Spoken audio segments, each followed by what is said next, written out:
7 ways to cure insomnia. Naturally, even Jennifer Aniston struggled. Jennifer Aniston, world-famous actress, adored by millions, has quietly battled something that doesn't care who you are: insomnia. In a recent interview, she said, "Sleep and I have a real hard relationship. We've had a hard time, especially the last 10-15 years. And if even someone with access to the best doctors, resources, and wellness coaches still struggles to fall asleep, what chance do the rest of us have?" But maybe, just maybe, the solution isn't in a pill bottle. In this video, we'll explore 7 powerful ways to reset your sleep naturally without medication. And the last one? Most people have never even heard of it. Insomnia isn't just about losing sleep. It's about losing pieces of your life. The quiet frustration, the long, echoing nights, the endless cycle of exhaustion that never seems to break. But sleep isn't broken. It's just misunderstood. In this video, we'll walk through 7 natural, science-backed techniques that have helped thousands regain control of their nights. No gimmicks, no pills, just proven methods that speak to how the body and mind truly work. If you've been looking for something that finally makes sense, you're in the right place. 1. Sleep hygiene done right. Sleep hygiene might sound like something sterile or overly technical, but in truth, it's about one thing: creating the right conditions for rest.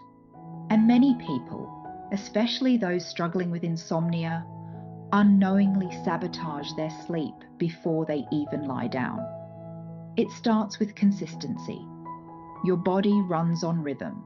Going to bed and waking up at the same time every day, even on weekends, is one of the most powerful sleep regulators we have.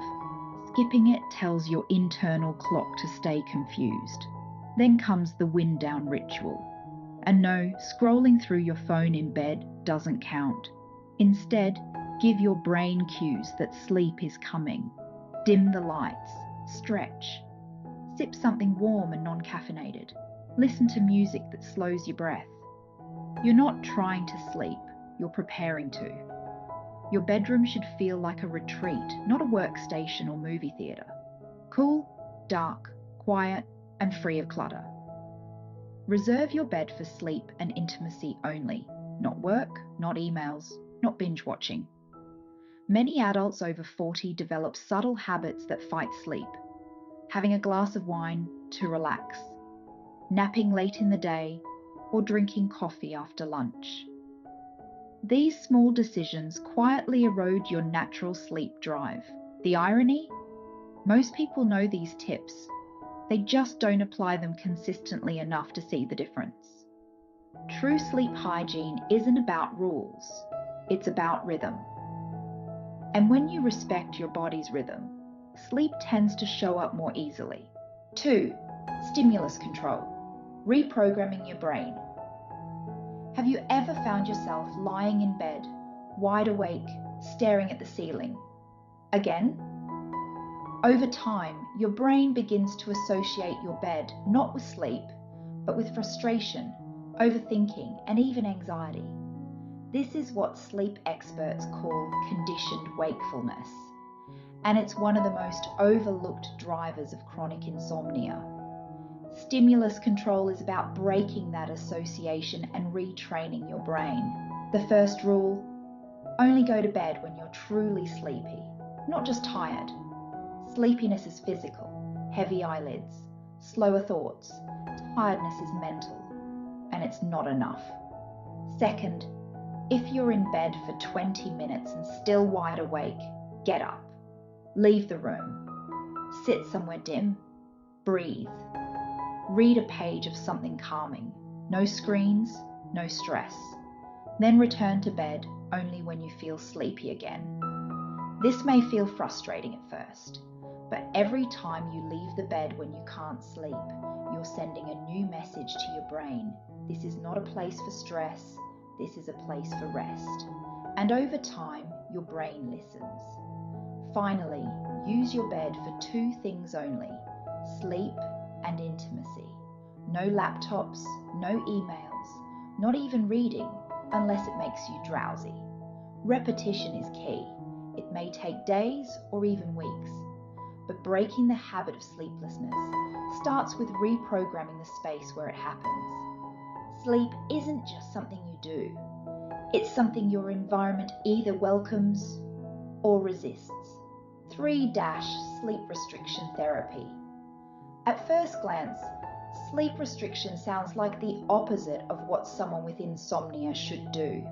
But it's not about sleeping less. It's about consolidating your sleep into a stronger, deeper block.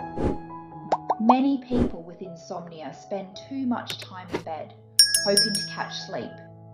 They go to bed early, wake up late, nap during the day, and still feel exhausted. That's because more time in bed doesn't mean more sleep. It usually means more frustration, more awakenings, and more light sleep. Sleep restriction therapy works by limiting the amount of time you're allowed to spend in bed to match your actual sleep time, not your ideal. For example, if you only manage to sleep about 5 hours each night, your sleep window might be set to exactly that. 5 hours. You go to bed at 1 a.m., wake up at 6 a.m. every day. As your sleep becomes deeper and more efficient, the window gradually expands. The brain starts to reconnect bedtime with real sleep. It's not easy at first. You'll feel tired. You'll want to lie down earlier. But this discomfort is part of the reset. One key rule: no naps during the day. You're building up what's called sleep pressure, the natural urge to sleep. And when used correctly with guidance, sleep restriction can retrain your body into a rhythm that feels natural again. Not forced, not medicated, just deeply, genuinely restorative. 4 progressive relaxation and breathing. Sometimes the hardest part of sleep isn't falling asleep. It's calming the storm inside. Racing thoughts, tension in the chest, that feeling that your body is tired, but your brain won't let go. This is where relaxation techniques come in, not as spiritual rituals, but as real tools to downshift your nervous system. One of the most effective is called progressive muscle relaxation. You lie down, you start at your toes, you gently tense, then release, then your calves, your thighs, your hands. You move slowly through the body, and with each release, your mind follows. It's not about perfection, it's about signaling safety. Another powerful method is diaphragmatic breathing, sometimes called belly breathing. You place a hand on your stomach. Inhale slowly through your nose. Let the air expand your belly. Exhale through your mouth longer than you inhaled. The goal? Shift from shallow, anxious breathing to deep, restorative rhythm. Techniques like 4-7-8 breathing. Inhale for 4, hold for 7, exhale for 8. Can lower your heart rate in minutes. And because they require focus, they help block intrusive thoughts. These practices aren't about forcing sleep. They're about creating the internal conditions where sleep can safely return. And often, when you stop chasing sleep, it finds you. 5-CBT-I. Rethinking the way you sleep. What if the biggest obstacle to sleep isn't physical, but mental and invisible? Thoughts like, if I don't sleep tonight, I won't function tomorrow. I need exactly 8 hours, or I'll be a mess. Why is this happening to me again? These beliefs don't sound extreme, they sound reasonable, but they quietly fuel performance anxiety around sleep, a kind of pressure that keeps your mind alert, even when your body is exhausted. This is where cognitive behavioral therapy for insomnia, or CBTI, comes in. It's not about therapy couches or deep emotional digging.